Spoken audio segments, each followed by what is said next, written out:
Hello दोस्तों, स्वागत है आप सभी का हमारे यूट्यूब चैनल कौशल स्टडी पॉइंट पर। आज हम एक महत्वपूर्ण इम्पोर्टेंट रीड क्लास को करने वाले हैं। हमारी जो सीरीज चालू हो रही है वो किससे संबंधित हो रही है? रीड से संबंधित अपनी क्लास चालू हो रही है। और इसमें भी अपना जो टॉपिक रहेगा वो कौन से सब्जेक्ट से रहेगा? तो वो टॉपिक रहेगा हमारा साइकोलॉजी से संबंधित हमारा टॉपिक रहेगा, जिसके अंतर्गत पहला टॉपिक क्या है? पहला टॉपिक है संवेग। संवेग के बारे में, संवेग इंग्लिश में जिसको क्या कहा जाता है, इमोशन इसको कहा जाता है। इससे संबंधित पूरी बातें इसके अंतर्गत, इस क्लास के अंतर्गत आपको बताई जाएंगी। तो आप सभी हमारे यूट्यूब चैनल कौशल स्टडी पॉइंट को क्या करें, सब्सक्राइब करें, इसको लाइक करें और अधिक से अधिक अपनी क्लास को अधिक से अधिक लोगों के पास इसको क्या करें, शेयर करें, ताकि सभी लोग इसका लाभ ले सकें। तो आइए चलते हैं संवेग से संबंधित क्लास के लिए। ठीक है जी। तो देखिए, सबसे पहला क्या होगा कि संवेग यानी कि इमोशन, इस शब्द की उत्पत्ति कहाँ से, इसके बारे में अपन जानेंगे। तो संवेग शब्द की जो उत्पत्ति है वो कौन सी भाषा का शब्द है, आपको ध्यान रखना है। कौन सी भाषा है? लैटिन भाषा। लैटिन भाषा के शब्द इमोवियर्स से हुई है। शब्द का आपको ये भी याद रखना है कि शब्द कौन सा है? इमोवियर्स, EMOVERS। ये स्पेलिंग भी आपको ध्यान रखनी है, क्योंकि कई बार 4 ऑप्शन दिए जाएंगे जिनके अंतर्गत स्पेलिंग मिस्टेक होगी और जिसको आप समझ नहीं पाएंगे, इसलिए आपको ये स्पेलिंग भी याद रखनी है। इमोवियर शब्द से हुई है। तो एक पॉइंट आपका ये क्लियर हो जाता है कि इमोशन शब्द की उत्पत्ति लैटिन भाषा के शब्द इमोवियर से हुई है। ठीक है जी। अगली बात करते हैं कि संवेग कहते किसे, इसे क्या, इसके एक परिभाषा के रूप में अपन क्या मान सकते हैं? संवेग किसे कहते हैं? तो देखिए, संवेग उत्पन्न होने पर, यदि संवेग संवेग क्या, व्यक्ति में जब संवेग उत्पन्न होते थे तो उससे व्यक्ति के अंतर्गत आंतरिक एवं बाहरी रूप से क्या होते हैं, परिवर्तन होते लगते हैं। यानी कि संवेग क्या है? संवेग एक ऐसी स्थिति होती है, व्यक्ति की उत्तेजित अवस्था होती है जिसके अंतर्गत उसके आंतरिक रूप से या फिर वह बाह्य रूप से कुछ एक्टिविटी करता है, उसे क्या कहते हैं? संवेग कहते हैं। इसलिए देखिए, संवेग जैसे कौन कौन से हो सकते हैं, निम्न संवेग हो सकते हैं। जैसे प्रेम हो गया, आपका एक व्यक्ति प्रेम करने लगता है, या एक अधिक क्रोध करता है, या किसी से ईर्ष्या करने लग जाता है, या भय हो जाता है, या स्नेह हो जाता है, तो ये सभी क्या जाएंगे, उसके संवेग हो जाते हैं। ठीक है जी। देखिए, आपको तीनों चीज़ ध्यान रखनी है। और उत्पत्ति लैटिन भाषा से इमोवियर शब्द से हुई है। कहते कि सही व्यक्ति के अंदर आंतरिक तथा बाह्य रूप से परिवर्तन ये नहीं हो सकता। ऑप्शन में ये भी दिया जाता है कि संवेग अवस्था होती है केवल आंतरिक बाह्य, आंतरिक बाह्य। तो ये आपको दोनों पॉइंट ध्यान रखने कि आंतरिक और बाह्य, तो दोनों रूप से इसके अंदर परिवर्तन होते हैं। तो ये संवेग आपको याद रखने हैं, कौन कौन से संवेग इसके अंतर्गत, इनको और भी संवेग होते हैं, बाकी बहुत सारे संवेग इसके अंतर्गत हो सकते हैं। मैं आपको अगली एक क्लास आएगी जिसमें मूल प्रवृत्ति और संवेग से संबंधित बताया जाएगा, तो उसमें आपको और भी संवेग बताए जाएंगे। तो चलते हैं अगले, क्या है संवेग के बारे में। देखिए, विभिन्न वैज्ञानिकों द्वारा दी गई महत्वपूर्ण परिभाषा है, यानी कि संवेग कहते किसे हैं, इसके बारे में विभिन्न वैज्ञानिकों ने कुछ क्या दी हैं, परिभाषाएँ दी हैं। उनके बारे में अपन बात कर लेते हैं, क्या क्या परिभाषाएँ दी हैं। ये परिभाषाएँ भी क्वेश्चनों, जब आप एग्जाम देंगे रीट का, तो उसके अंतर्गत ये परिभाषाएँ भी पूछी जाती हैं। लेकिन परिभाषाओं से क्या है, बहुत सारी परिभाषा होती है, लेकिन इसमें से जो कुछ मुख्य जो मनोवैज्ञानिक होते हैं उनकी ही परिभाषाएँ आपसे पूछी जाएंगी। तो देखिए, पहली जो परिभाषा है, बहुत महत्वपूर्ण व्यक्ति हैं हुए साइकोलॉजी के अंतर्गत, क्रो एंड क्रो। तो क्रो एंड क्रो क्या कहते हैं कि संवेग गतिशील आंतरिक समायोजन है। क्या है? गतिशील आंतरिक समायोजन है। इसको याद करने के लिए आप किस प्रकार कर सकते हैं कि दो कोए हैं और वो किसकी बात करते हैं, संवेग की बात करते हैं, तो दोनों कोयों के मध्य क्या होता है, एक गतिशील आंतरिक क्या होता है, समायोजन होता है। दोनों कोयों के मध्य आंतरिक समायोजन होता है। इस प्रकार से आप इसको याद कर सकते हैं।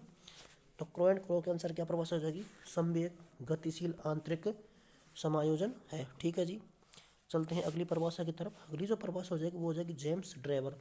ये भी अच्छे वैज्ञानिक हुए, जेम्स, और इस प्रकार से है ड्रेवर। ठीक है जी। जेम्स ड्रेवर की जो परिभाषा है वो क्या हो जाएगी, देखिए, जेम्स ड्रेवर जी क्या कहते हैं कि संवेग प्राणी की एक जटिल दशा है। संवेग क्या है? प्राणी की जटिल दशा। तो इसके अंतर्गत आपको कौन कौन से शब्द याद रखने हैं? ये याद रखना है, केवल जटिल और दशा की जो बात करते हैं वो कौन करते हैं, जेम्स ड्रेवर। यानी कि क्या है, ड्राइवर का मत अर्थ किससे लगा सकते हैं अपन, ड्राइवर से लगा सकते हैं। तो ड्राइवर के लिए क्या होती है संवेग, जब संवेग उत्पन्न होता है तो उसकी क्या हो जाएगी, एक जटिल, उसके लिए एक जटिल परिस्थिति उत्पन्न होती है, तो वो क्या होती है, जटिल दशा उसके लिए उत्पन्न होती है। ड्राइवर के अनुसार क्या है, एक जटिल दशा है। ठीक है जी। चलते हैं अगले हेडिंग परिभाषा की तरफ। तो अगली जो परिभाषा है वो थोड़ी अलग शब्दों में लिखी हुई है, क्योंकि हिंदी में मिस्टेक आ रही थी। तो अगली जो परिभाषा है वो किसके अनुसार है? वुडवर्थ के अनुसार। किसके अनुसार है? वुडवर्थ के अनुसार। और वुडवर्थ जी क्या कहते हैं कि संवेग व्यक्ति की उत्तेजित दशा है। क्या कहते हैं? उत्तेजित दशा। व्यक्ति की कैसी दशा है? उत्तेजित दशा। तो उत्तेजित दशा की बात करें, देखिए इसको कैसे याद रखेंगे अपन। इसको जब याद रखना है आपको कि वुडवर्थ के अनुसार क्या परिभाषा हो जाएगी, तो वुडवर्थ जो कहता है वो कहता है किसकी? उत्तेजित अवस्था की। वुड यानी लकड़ी और वर्थ यानी कार्य, यानी कि जब आप लकड़ी पर कार्य करेंगे तो आप कैसे हो जाते हैं? उत्तेजित हो जाते हैं उसे काटने के लिए, या उसे जो भी आप उस पर कार्य करें उसके लिए आप क्या होते हैं? उत्तेजित हो जाते हैं। तो वुडवर्थ क्या कहता है कि संवेग व्यक्ति की कैसी अवस्था है? उत्तेजित अवस्था है। जबकि ड्राइवर क्या कहता है? ड्राइवर के लिए कैसा कार्य होता है? समय जटिल हो जाता है। तो ये किसी संवेग प्राणी की जटिल दशा है। जबकि क्रोएंट को क्या कह रहा है कि दो कोणों के मध्य आंतरिक क्या होता है? गतिशील समायोजन होता है। देखिए यहाँ से ये आपको तीनों परिभाषाएं बहुत अच्छे से याद हो जाएंगी। चलते हैं अगले क्वेश्चन की तरफ, अगले की तरफ। देखिए इसके अंदर क्या होता है कि आप इन परिभाषाओं को केवल थोड़े पॉइंट से ही पकड़ सकते हैं। आप इसको यदि सीधा याद करना चाहेंगे तो ये आपको रटेंगे नहीं, इनको थोड़ा थोड़ा याद रखिए। क्रोएंट को क्या आंतरिक समायोजन हो जाएगा, जेम्स टेबर के अनुसार जटिल दशा हो जाएगी, वुडवर्थ के अनुसार क्या हो जाएगी? उत्तेजित दशा हो जाएगी। आप इसको ऐसे याद रख सकते हैं। आइए एक तरफ अगला जो चीज़ है वो क्या हो जाएगी कि संवेग की विशेषताएं। संवेग में क्या पूछे जाएंगे? विशेषताएं। ये संभाग लिख गई है, जबकि ये क्या है? संवेग। संवेगों की विशेषताओं की अपन चर्चा करेंगे इसके अंतर्गत। तो संवेगों की जो विशेषताएं हो जाएंगी, ठीक है जी, वो क्या हो जाएंगी? देखिए पहली जो विशेषता है, यहाँ से क्वेश्चन पूछे जाते हैं। आपको दिया जाएगा कि संवेग निम्न में से संवेग की विशेषताएं हैं, ठीक है जी।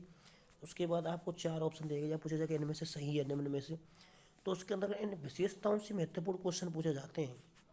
इसको आपको ये सारी विशेषता है वो आपको याद होनी चाहिए। तो ये जो पहला जो विशेषता है वो क्या है कि एक मूल प्रवृत्ति के साथ सदैव एक संवेग जुड़ा होता है। सबसे मोस्ट परिभाषा है कि एक व्यक्ति के अंदर मूल प्रवृत्ति होगी तो उसके साथ एक संवेग भी क्या होगा? जुड़ा हुआ होगा। आपको ध्यान रखना है। जैसे मैं बता देता हूँ आपके लिए मूल प्रवृत्ति, एक उदाहरण लेकर कि मूल प्रवृत्ति जो हो जाएगी वो हो गई, जैसे मान लीजिए आपकी क्या? पलायन।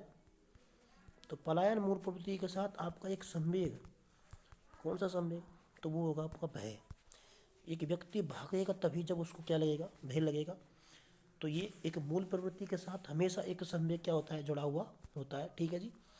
आगे चलते हैं। दूसरी जो परिभाषा है कि संवेग में क्या पाई जाती है? तीव्रता पाई जाती है। यानी कि व्यक्ति को क्या कर दिया? उसने कहा था ना, वुडवर्थ ने क्या कर देती है? उत्तेजित कर देती है। यानी कि एक क्या होती है? इसके अंदर तीव्रता होती है। तो संवेग के अंदर क्या होती है? एक तीव्रता होती है, एक उत्तेजना होती है, ठीक है।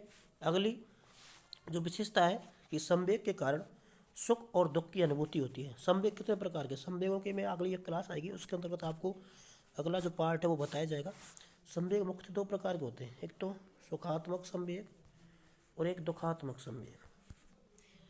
सुखात्मक जिनसे हमें सुख की प्राप्ति होती है और एक दुखात्मक जिनसे हमें दुख की प्राप्ति होती है। उसके बारे में अपन आगे चर्चा करेंगे अगली क्लास के अंतर्गत। तो देखिए संवेग के कारण सुख और दुख की क्या होती है? अनुभूति होती है। कोई व्यक्ति किसी से प्रेम करता है तो उसके माध्यम से सुख की प्राप्ति हो जाएगी, और कोई व्यक्ति किसी से क्या करता है? घृणा करता है तो उससे क्या होता है? दुख प्राप्त, दुख की अनुभूति होती है, ठीक है जी। अगली चीज़ देखेंगे कि संवेग में सार्वभौमिकता पाई जाती है। एक संवेग है वह सभी जगह उत्पन्न हो सकता है। यह नहीं कि इंडिया में कुछ अलग होगा, ऑस्ट्रेलिया में कुछ अलग होगा, नहीं। संवेग है, यहाँ कोई व्यक्ति प्रेम करता है तो हो सकता है वो ऑस्ट्रेलिया में जाकर भी क्या करे? प्रेम करेगा। ये सार्वभौमिकता होती है, सभी जगह समान होता है, ठीक है जी। अगली बात, अगली जो विशेषता है कि प्रत्येक व्यक्ति में संवेग, सॉरी ये संवेग है, मिस्टेक हो जाती है लिखने में। ये क्या है? संवेग। प्रत्येक व्यक्ति में जो संवेग होते हैं वो क्या होते हैं? अलग अलग होते हैं। ऐसा नहीं है कि सभी व्यक्ति प्रेम करते हो, सभी व्यक्ति घृणा करते हो।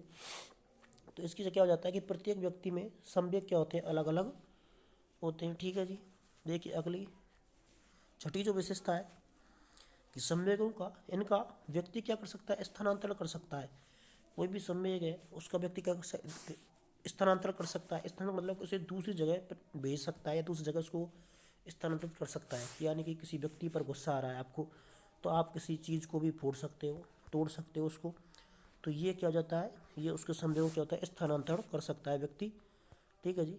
आगे चलते हैं। अगली जो सातवीं विशेषता क्या हो जाएगी कि संवेग के कारण व्यक्ति में मानसिक एवं शारीरिक तीव्रता पाई जाती है।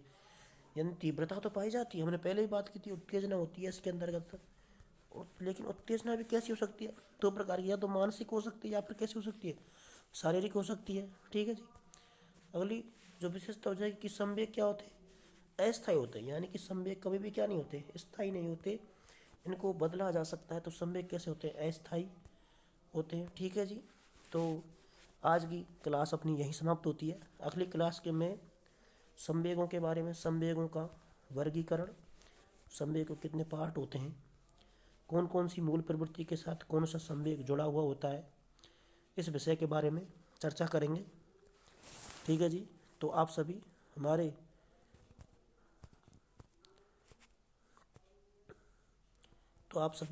यूट्यूब चैनल कौशल स्टडी पॉइंट को सब्सक्राइब कीजिए। मैं आपसे जो मैंने रीट के लिए अध्ययन किया था उसके माध्यम से जो मैं विशेषताएं बता रहा हूँ, जो मैंने पेपर में पाई हैं, उन सभी को आपके लिए मैं बताऊंगा। तो उसी प्रकार से आप भी रीट में सफलता प्राप्त कर सकते हैं। मैंने भी अच्छे नंबर प्राप्त किए हैं रीट के अंतर्गत। ठीक है। तो आप सभी हमारे यूट्यूब चैनल को सब्सक्राइब कर लेना। बहुत बहुत धन्यवाद आप सभी का।